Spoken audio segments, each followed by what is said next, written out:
Nous sommes aussi pour la suite du sujet, la foi de l'enlèvement. Nous sommes ici dans la 17F, la foi de l'enlèvement, suite 4. Un mot de prière avant de commencer.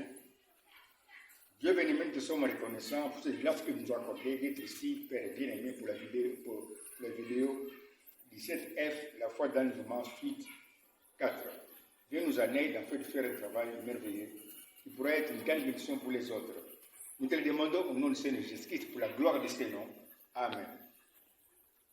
Bon, voilà, nous sommes en train de parler de la foi de l'enlèvement, mais avant d'arriver à la foi de l'enlèvement proprement dit, nous avons préféré poser les fondements qui parlent de la seconde venue de Jésus-Christ.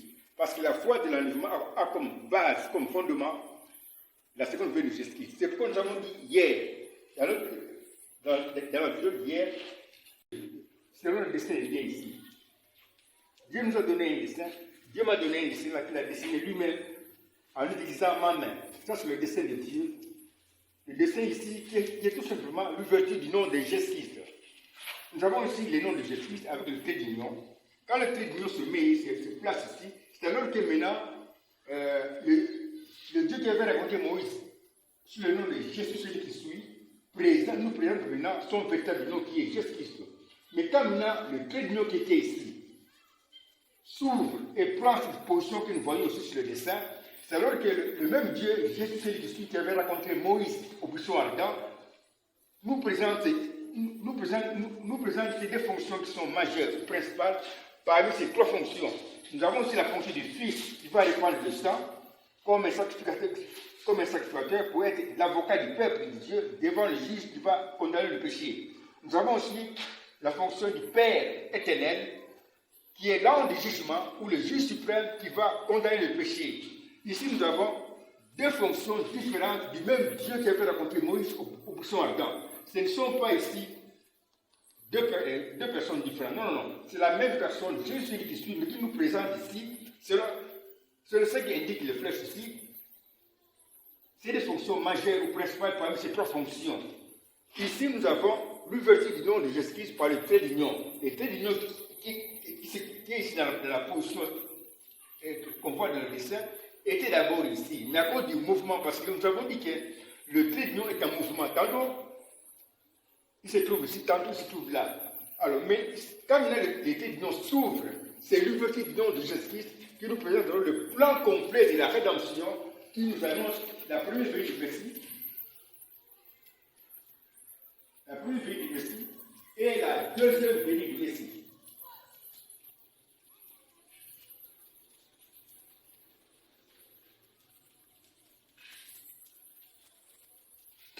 Ça, c'est la première venue du Messie.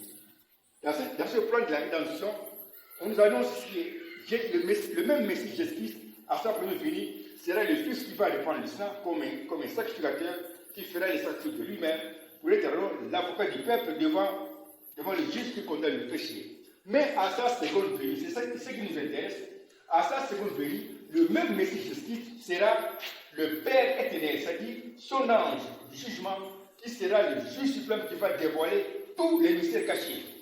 Il vient maintenant révéler tous les mystères cachés. Et puisqu'il vient révéler tous les mystères cachés, il vient dans ce cas avec un nouveau nom. Ce nouveau nom devient alors la révélation de la parole, parce qu'il vient révéler toute la parole qui était en lui, cachée, et aussi qui était scellée dans sa Bible. C'est pourquoi on parle dans la Bible, dans le livre de l'Apocalypse, du livre qui était scellé de 7 sceaux.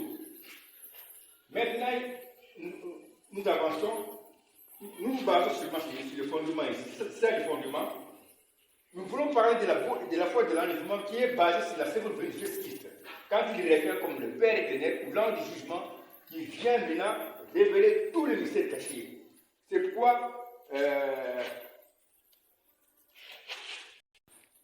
nous allons parler aujourd'hui en rapport avec la seconde venue du Messie.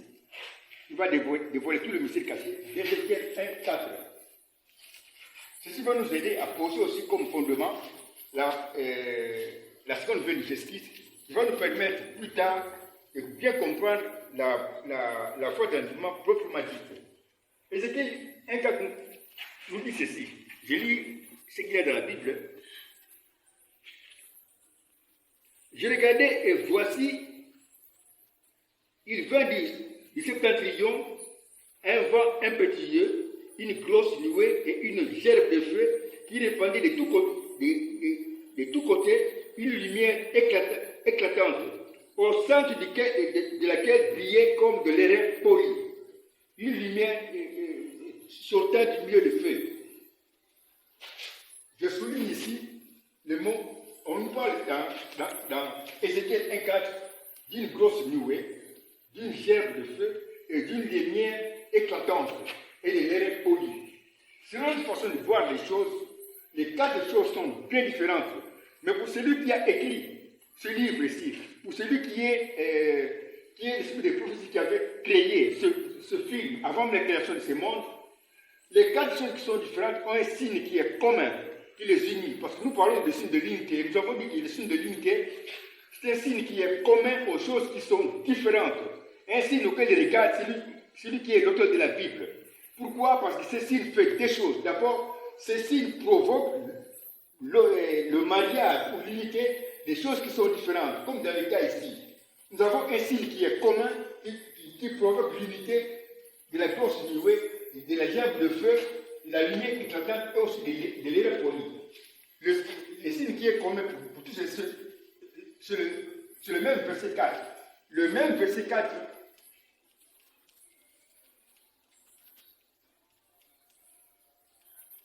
est un signe qui est commun, qui rassemble les quatre choses qui sont différentes.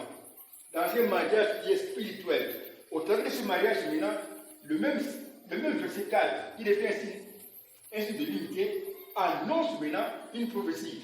Parce que nous avons dit qu'un signe de l'unité, c'est un signe qui est commun aux choses qui sont différentes, mais un signe qui provoque le mariage, l'unité, des choses qui sont différentes, et qui annonce par ce mariage qui est provoqué une prophétie biblique.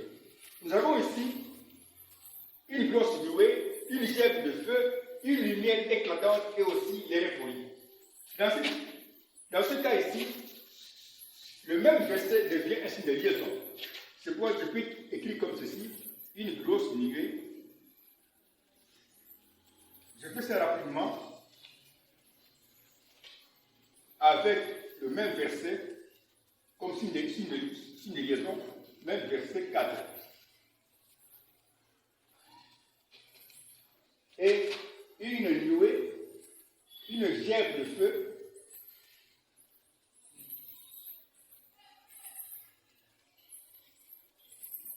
avec même liaison, parce que nous avons dit quand nous avons plusieurs choses qui sont mariées, on met toujours le signe de l'unité à la droite de chaque marié. Nous avons aussi plusieurs mariés. Même verset 4. On continue.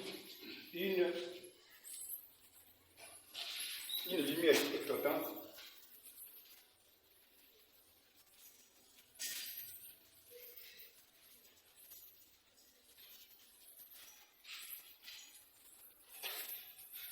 On continue.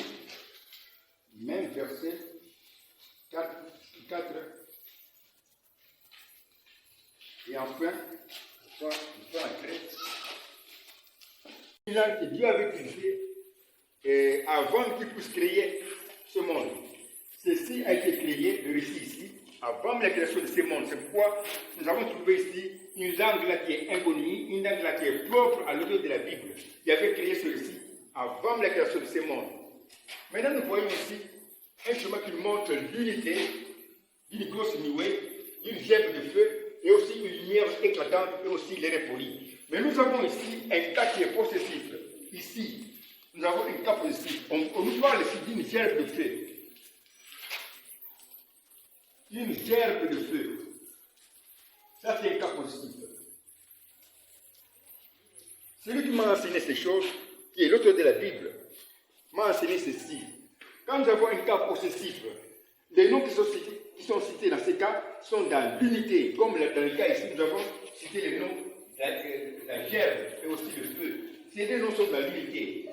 Nous avons aussi gerbe et feu.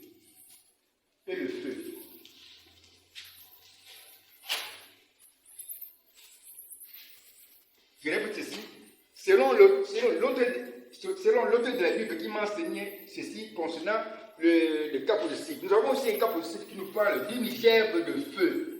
Une gerbe de feu, ça c'est un cas positif. Quand nous avons un cas positif, les noms qui sont cités dans ce cas-là positif sont dans l'unité comme on le voit ici. Les noms, gerbe, une gerbe et le nom, le feu sont dans l'unité. Or, quand nous avons l'unité ou bien le mariage, des choses qui sont différentes, chaque marié peut représenter l'autre. Comme ici, nous avons une gerbe. La gerbe ici peut être représentée par le feu. Comme dans le cas du mariage d'un homme et d'une femme. L'homme peut représenter la femme, tout comme la femme peut représenter l'homme. Dans le cas ici, on nous parle maintenant d'une gerbe de feu. Alors, nous simplifions la chose. Nous avons dit ceci. Quand nous avons un cas possessif, selon l'auteur de la Bible qui m'a enseigné ces choses, quand nous avons un cas positif, les noms qui sont cités dans ces cas positifs sont dans l'unité. Comme dans le cas ici, on a cité les noms gerbe et aussi le feu. C'est pourquoi une gerbe et le feu sont dans l'unité, dans un mariage. Or, dans un mariage, le marié, chacun des mariés peut représenter l'autre. C'est pourquoi dans le cas ici, la gerbe peut représenter le feu. C'est pourquoi je change, je modifie ici. Veuillez me suivre. Je modifie ici. Parce qu'une gerbe de feu, la gerbe peut être représentée par le feu. Je peux représenter ceci par le feu. Donc je peux changer de schéma. Je peux dire ceci. Nous avons une grosse nuée. Une grosse nuée. On a dit ceci que voilà. Comme nous avons ici le cas positif, une gerbe de feu. Alors nous avons dit que quand nous avons un cas positif, les noms qui sont cités dans le cas positif, comme dans le cas ici, sont dans l'unité. Nous avons vu l'unité d'une gerbe et du feu. Cela veut dire que chacun de mariés peut représenter l'autre. Ici, la gerbe peut être représentée par le feu. C'est pourquoi, comme l'indique la flèche ici, nous avons remplacé maintenant la gerbe ici par le feu. On avait ici une gerbe de feu, maintenant nous avons le feu. Maintenant, c'est le même schéma de progressif maintenant. C'est le même schéma de progressif. Seulement, on a modifié ici. Pour ne pas garder le cas positif, nous avons maintenant ici un schéma qui montre l'unité ou le mariage d'une grosse nuée, du feu, d'une lumière éclatante et aussi de l'air poli. Voilà, nous avons maintenant trouvé un schéma de progressif qui nous montre l'unité ou le mariage d'une grosse nuée, du feu et une lumière éclatante et l'air poli. Une grosse nuée ici représente seulement le Messie qui va venir sous la forme d'une nuée à sa seconde venue. Le feu ici, il représente toujours le feu de jugement, c'est-à-dire l'ange Seigneur, parce qu'il a été promis dans les desseins de Dieu. Christ dans sa seconde venue, revient comme le Père éternel ou l'ange du jugement, qui serait le juge suprême, qui va dévoiler tous les mystères qui étaient cachés. Ici, maintenant, le feu ici, il représente tout simplement le feu céleste, c'est-à-dire l'ange du jugement, le feu du jugement.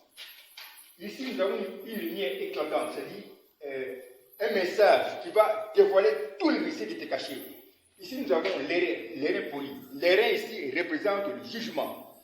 Maintenant, on peut parler encore du feu. Ici, pendant que nous parlons du feu, le feu ici représente l'ange du jugement qui va dévoiler tous les mystères cachés. Paul même parle de ce feu ici. Paul l'avait annoncé dans 1 Corinthiens. Je note ça d'abord ici, dans 1 Corinthiens 3, à partir du verset 10. Paul parle du feu qui viendra dévoiler tous les mystères qui étaient cachés. C'est pourquoi Paul donne comme conseil aux gens qu'ils puissent garder les fondements qu'il lui avait posés. Paul avait posé comme fondement la réflexion sur qui est Jésus-Christ. Voici ce fondement comme exemple. Ça, c'est le fondement que Paul avait posé. Le fondement, c'est Jésus-Christ. C'est-à-dire, le fondement, c'est qui est Jésus-Christ. Ça, c'est le fondement. À partir de ce fondement, maintenant, Paul donne comme conseil de bâtir l'église à partir d'ici.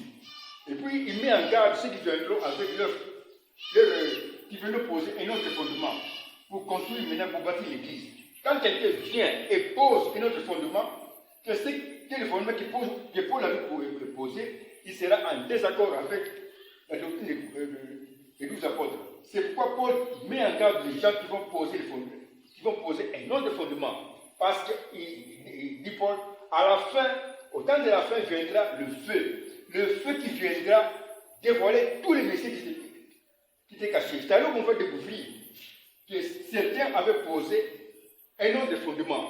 Mais alors, quand maintenant le feu va dévoiler tous les messieurs qui étaient cachés, c'est alors que maintenant, ceux qui vont s'en rendre compte, ceux qui avaient posé un mauvais fondement, par exemple, un fondement qui est en désaccord avec ce que Paul avait posé, ceux qui vont se ressaisir et qui vont s'humilier et qui vont se repentir pour les gens de maintenant, le fondement de Paul, ceux-là seront sauvés comme par le feu.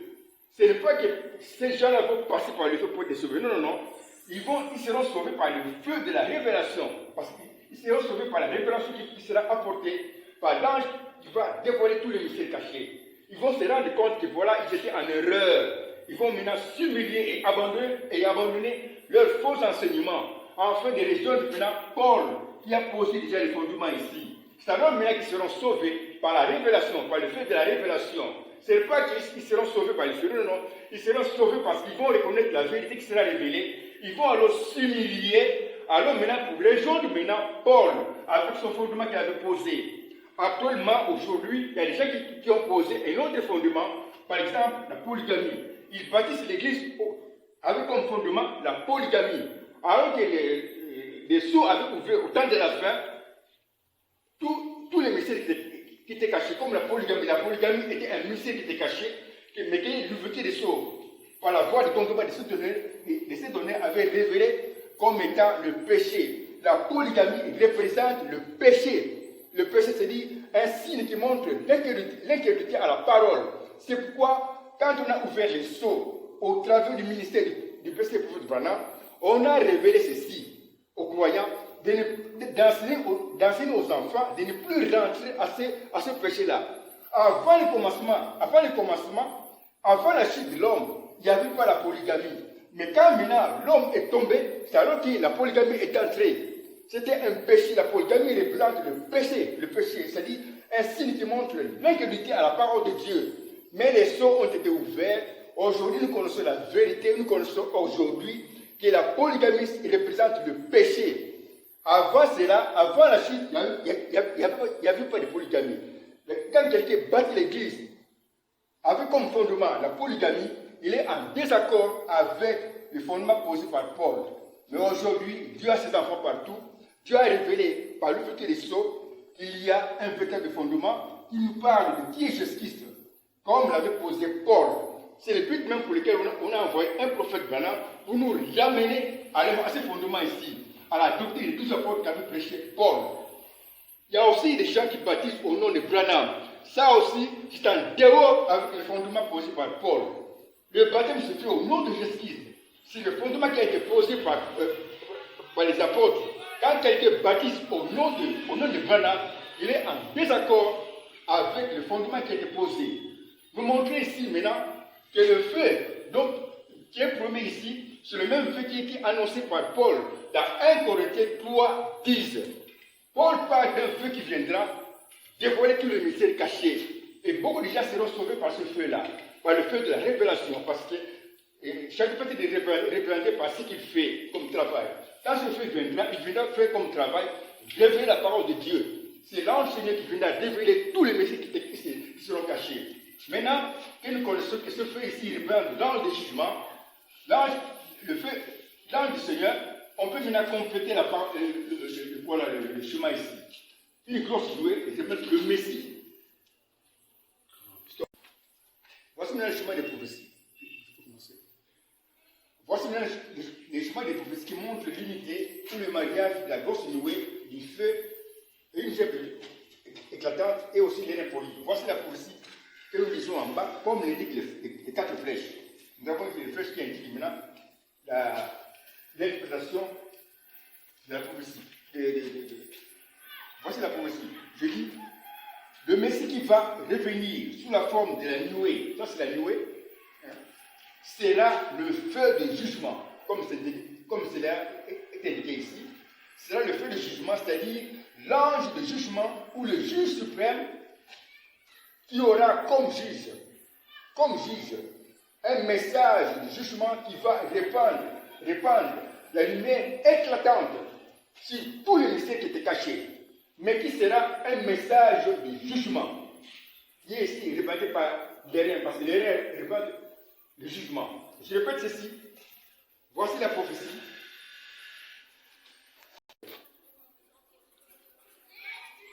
Ce qui va revenir sous la forme de la nuée, comme c'est répandu par une grosse nuée, sera le feu de jugement, c'est-à-dire l'ange de jugement ou le juge suprême qui aura comme juge un message de jugement qui va répandre la lumière éclatante sur tous les mystères qui étaient cachés, mais qui sera aussi un message de jugement qui est ici répandu par l'erreur polie. Un message de jugement qui dira par exemple ceci. Un jugement qui dira par exemple ceci. Un jupe courte, jeter les habits sexy, etc. Ceci est un message amer que l'époux seul peut supporter. Ce n'est pas pour n'importe qui.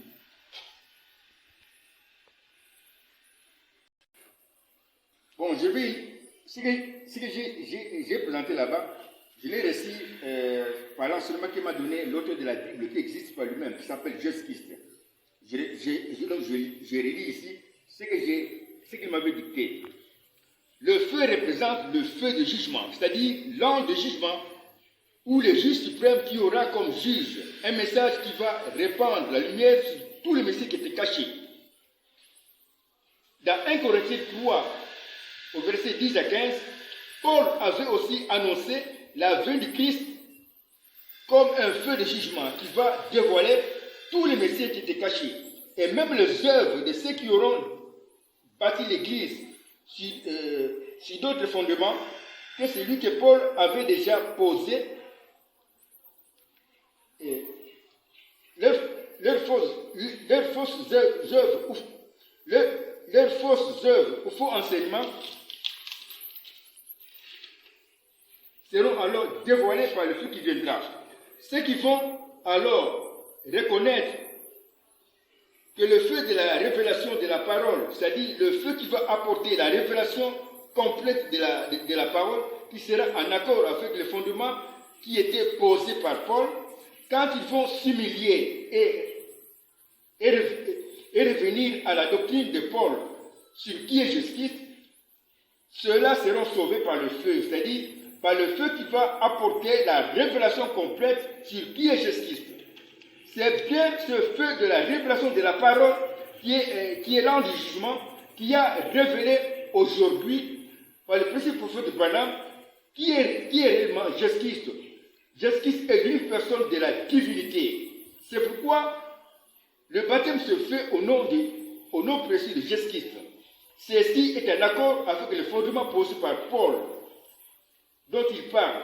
Et si quelqu'un fait la bêtise, de se faire baptiser au nom de Branham, qu'il adore comme son Dieu qui est mort pour lui à la croix, s'il dépasse la limite dans cette fausse adoration d'un homme qui n'avait jamais en lui la plénitude de la divinité, il sera tout simplement disqualifié et ne sera ni vierge sage que je vais enlever, ni vierge folle qui est sauvée. Il va donc rejoindre Judas comme quelqu'un qui a blasphémé en méprisant la grandeur du nom de Jésus-Christ qui était pourtant bien démontré dans le ministère du précieux prophète Branham. Je t'ai donné alors un signe, le signe du ballon de prophétie. Je répète ceci. Je t'ai donné alors un signe, le signe du ballon de prophétie qui démontre dans ma Bible que le prophète Branham n'avait jamais en lui la plénitude de la divinité. Parce que j'ai prévu un système qui permet de garder toujours dans l'homme la même mesure de portions de Saint-Esprit, quel que soit le nombre de fois que moi, la plénitude de la divinité, je vais entrer en lui par le remplissage du Saint-Esprit.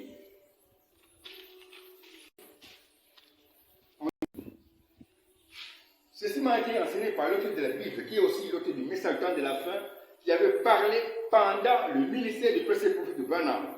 Quand nous lisons les prophètes de Branham, c'est comme si la plénitude de la divinité était en lui. Parce qu'il dit très bien, je vois la colonne de feu à 6 mètres s'approcher pour venir s'installer en moi. Ça, c'est le prophète qui en a parlé. Mais alors, quand moi j'ai rencontré le signe de l'unité, depuis le 3 janvier 2006, c'est alors qu'il m'a fait comprendre que c'était un simple remplissage du Saint-Esprit. Et il m'a donc démontré un signe que lui avait prévu pour permettre que, pour garder toujours l'homme dans la même mesure de portion du Saint-Esprit. Quelle que soit la plénitude et le nombre de fois que la plénitude de la divinité entre dans l'homme, sa mesure du Saint-Esprit reste toujours la même. Il m'a donné alors l'exemple suivant dont nous parlons des eaux de pluie. Parce que le Saint-Esprit, en réalité, n'est pas fixe dans le cœur de l'homme. Le Saint-Esprit est en mouvement très rapide, dans une très grande vitesse, et avance vers l'éternité. Le Saint-Esprit met en contact le cœur de l'homme avec l'éternité. C'est-à-dire, dans un mouvement, dans un mouvement qui est très rapide. C'est pourquoi il m'a donné l'exemple, disons, du fleuve naturel. Quand nous avons ici un fleuve qui est naturel. Quand maintenant les eaux des pluies sont déversées maintenant, comme je l'ai montré ici, dans le fleuve, le lit, c'est-à-dire la limite du fleuve change. Ici, par exemple, nous avons ici le lit ou la limite du fleuve. Ça, c'est le fleuve. Là, vous montrez seulement le lit. Voici le lit. La limite, je veux dire, c'est bien indiqué. La limite ici reste à ce niveau-là. Mais quand maintenant les eaux de pluie sont déversées maintenant, tombent maintenant dans le fleuve, alors le fleuve déborde comme on le voit ici. Regardez. Nous avons aussi les eaux du fleuve. Maintenant, quand la pluie tombe comme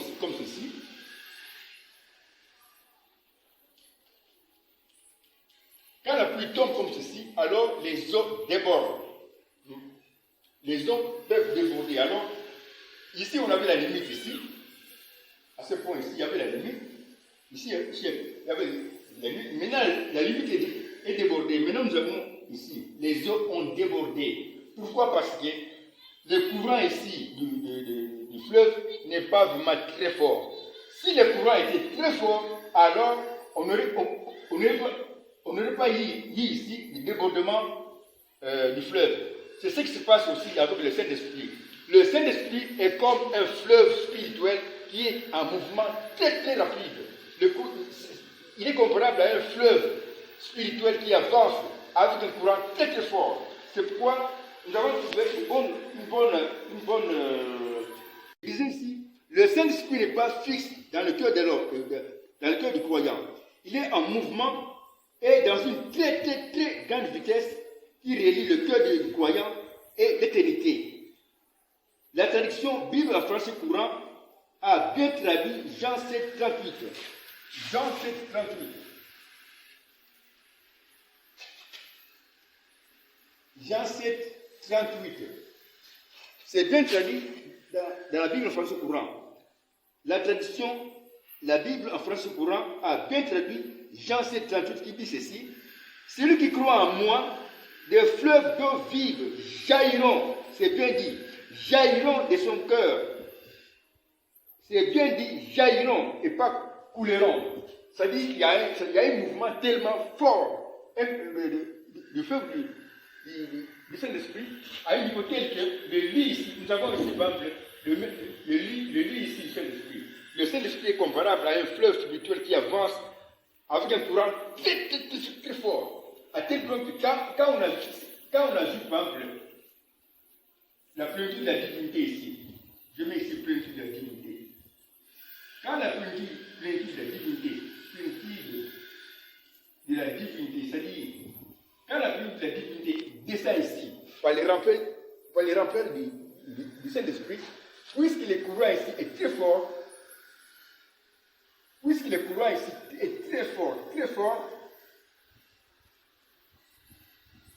quel que soit le nombre de fois que la plénitude de la divinité va descendre dans le cœur de l'homme, dans ce fleuve du Saint-Esprit qui est en mouvement très rapide, le surplus du Saint-Esprit qui va descendre ici sera évacué. Évacué et ramené dans l'éternité.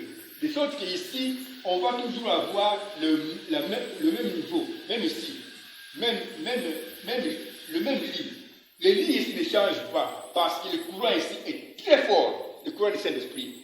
C'est différent avec le fleuve naturel. Dans le cas naturel, le fleuve naturel, parce que le courant n'est pas très fort, déborde, le lit déborde. Mais ici, parce que le courant est très fort du fleuve Saint-Esprit, quel que soit le nombre de fois qu'on va déverser la pluie de l'humidité dans ce fleuve-là, le fleuve reste toujours avec la même limite, avec le même lit. Le lit ne change pas. C'est ce qui est dit ici. C'est le système que Dieu avait établi pour garder dans l'homme le même niveau du Saint-Esprit. Même niveau. Pourquoi? Parce que c'est le système qui est basé sur le courant très fort du fleuve Saint-Esprit qui avance vers l'éternité. Je pense qu'on s'arrête ici. Nous avons montré clairement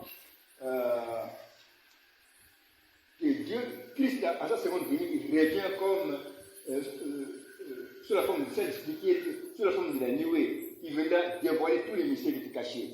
Nous avons montré aussi que Paul avait annoncé qu'il y aura le feu qui viendra dévoiler aussi les mystères cachés, afin d'amener tout le monde à reconnaître le véritable fondement que Paul avait posé. Ceux qui auront la sagesse de s'humilier, quand il faut reconnaître qu'ils avaient tort et qu'ils vont s'humilier, seront sauvés par le feu. C'est ce que Paul avait annoncé. On s'arrête ici. On va continuer prochainement. Nous sommes en train de poser le fondement qui va nous permettre de parler de la foi, de la foi de l'enlèvement proprement dit. Un mot de prière pour terminer. Dieu bien-aimé, merci pour ta conduite. Merci. Tu as accompli ta parole disant, sans moi, vous ne pouvez rien faire.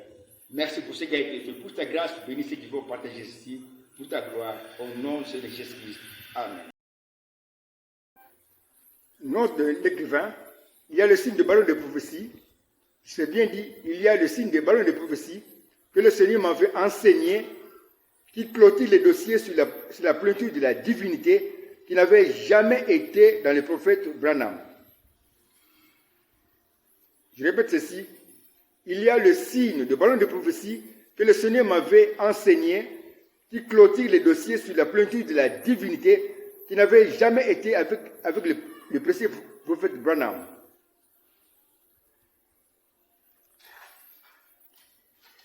Nous parlons de cela plus tard, parce que ce n'est pas notre sujet ces jours-ci. La suite dans la vidéo 17F, la foi de l'enlèvement, suite 5.